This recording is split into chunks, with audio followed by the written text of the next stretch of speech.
इस वक्त हमारे साथ बातचीत के लिए उत्तर प्रदेश सरकार में मंत्री दयाशंकर मिश्र दयालु जी मौजूद हैं। सर, निकाय चुनाव के जो नतीजे आए उसके बाद से विपक्षी पार्टियां लगातार मंथन में जुट गई है, चाहे हम बसपा की बात करें या समाजवादी पार्टी की बात करें।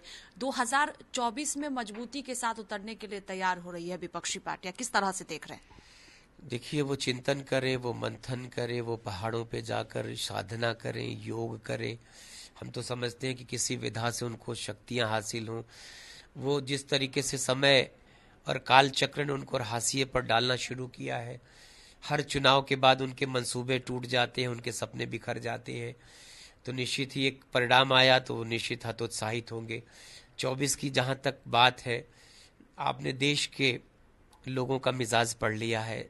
देश नरेंद्र मोदी जी के साथ है। देश दुनिया की सबसे बड़ी आर्थिक महाशक्ति बनने की तरफ अग्रसर है। देश विश्वगुरु बनना चाहता है। अब वो भारत नहीं है जिसकी बात को कोई अनसुनी कर दे। चाहे हम जलवायु परिवर्तन पर बात करें, चाहे विश्व के पर्यावरण की बात करें, विश्व में शांति दूत के रूप में उभर रहे। आज वो हिरोशिमा में है तो वहां से शांति की बात उठ रही है।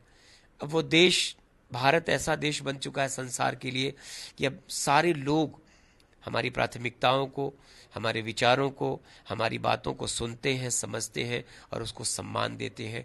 विश्व के 20 महत्वपूर्ण देशों का, जिसको G20 आप कहते हैं, विश्व के उन 7 महत्वपूर्ण देशों को जो शायद संसार के सबसे ताकतवर और आर्थिक रूप से संपन्न देश होंगे, भारत उन सब में शामिल है। भारत आज G20 देशों की अगुवाई कर रहा, नरेंद्र मोदी जी उसके अध्यक्ष है।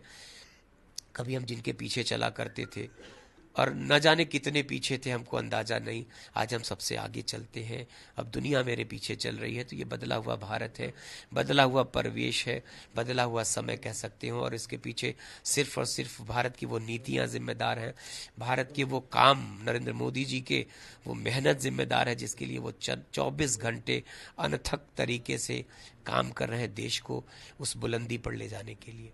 इसके साथ ही सर, जो निकाय चुनाव के नतीजे सामने आए और कर्नाटक विधानसभा चुनाव के नतीजे आए, अब विपक्षी एकता की जो सुगबुगाहट है वो और तेज होती हुई दिख रही है। पहले ममता बनर्जी का बयान हम देखे, उसके बाद अखिलेश यादव का ममता बनर्जी के बयान को समर्थन देना। अब कर्नाटक में शपथ समारोह है, वहां पर समाजवादी पार्टी के राष्ट्रीय अध्यक्ष अखिलेश यादव को निमंत्रण दिया गया, लेकिन बसपा प्रमुख को नहीं दिया गया। तो आपको लगता है ऐसे में विपक्षी एकजुटता हो सकती है, संभव है 2024 में? देखिए, स्वार्थ की दोस्ती टिकती नहीं है।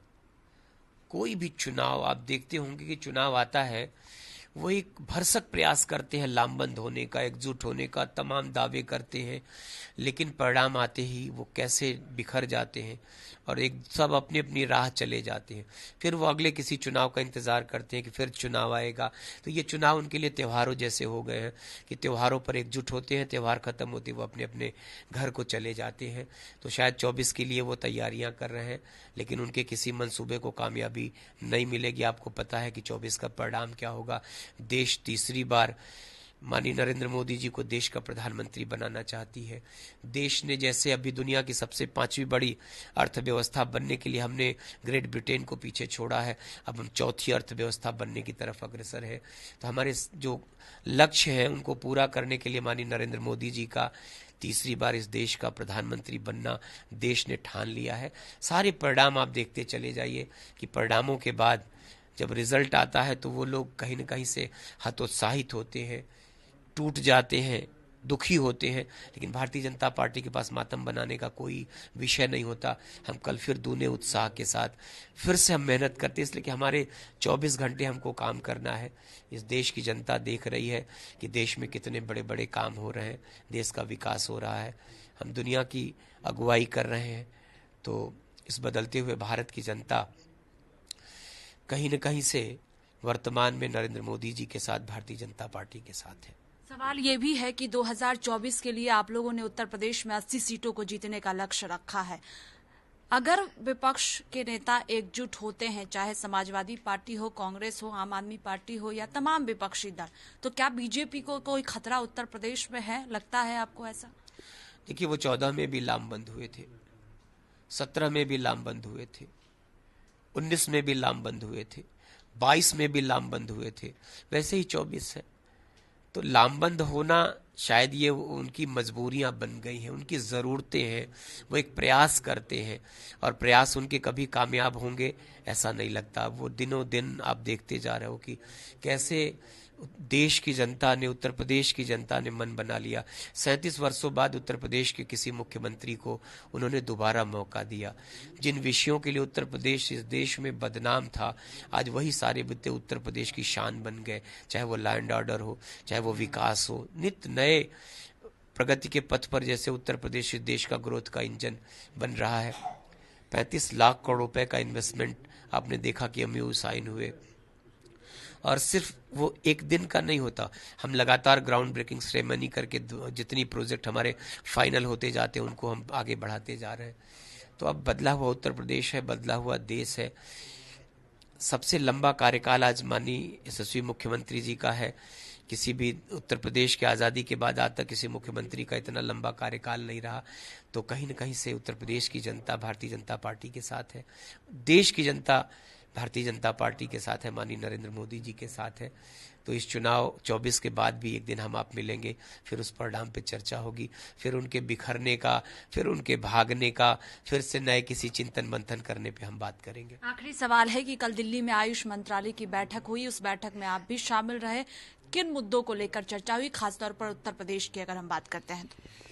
बड़ा सुखद संयोग है कि आयुष और हेल्थ दोनों विधाओं के मंत्री कल उस मंच पर आपने देखा होगा, केंद्रीय स्वास्थ्य मंत्री जी और केंद्रीय आयुष मंत्री जी, और सारे राज्यों के केंद्रीय स्वास्थ्य मंत्री और आयुष के मिनिस्टर, सब लोग एक मंच पर बैठे। हम लोग लगातार इस देश को स्वस्थ और निरोग रखने के लिए, चाहे हमको स्वास्थ्य को भी बढ़ावा दे रहे हैं, हम स्वास्थ्य विभाग के जितने छोटे अस्पताल हैं उनमें भी आयुष वेलनेस सेंटर मतलब वेलनेस सेंटर बना रहे हैं।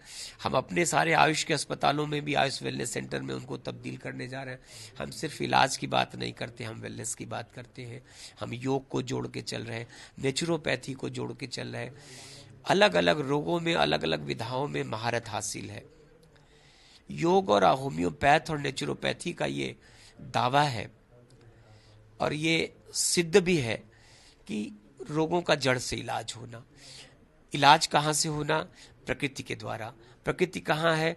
हमारे दरवाजे की वो नीम है, वो हमारे आंगन की तुलसी है, वो मदार है, वो धतूरा है, वो हेम्प है, वो भांग जिनको आप कहते हैं, वो अश्वगंधा है, वो गिलोय है, वो सर्पगंधा है।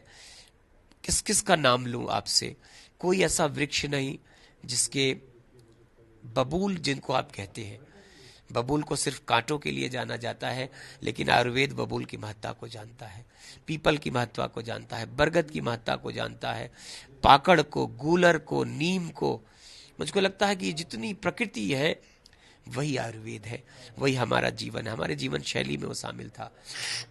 पुराने दौर के गांव के हमारे जो वैद्य हुआ करते थे, शहरों के, गांव के, वो नाड़ी पकड़ते थे और आपके वात और कफ और पित्त के आधार पर आपको रोग बता देते थे, दवाएं देते थे। न पैसा लगा, न कुछ लाना कहाँ से था, दरवाजे पे उगे हुए पौधों की वो जड़ें तलाशना था, वो पत्तियां तोड़ के लाना था। उन्हीं से इलाज था, उन्हीं से जीवन था। तो हमारे जीवन की जो महत्वपूर्ण जीवन शैली है भारत की, सनातन है, और वो न जाने कितने हजारों वर्षों से प्रचलित है।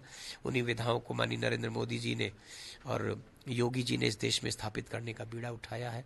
तो हम जुटते हैं, तो नेशनल कनक्लेव था 2 दिन का, उस पे इसी इन बातों को लेके कैसे बढ़ावा दिया जाए, कैसे हम नित नए रिसर्चेज करें, कैसे हम शिक्षा, स्वास्थ्य, इन सबको जोड़ के आगे बढ़े, इन्हीं पर बात हुई। बहुत शुक्रिया बातचीत के लिए। कैमरा पर्सन रोहित के साथ स्वाति पाठक, भारत समाचार, दिल्ली।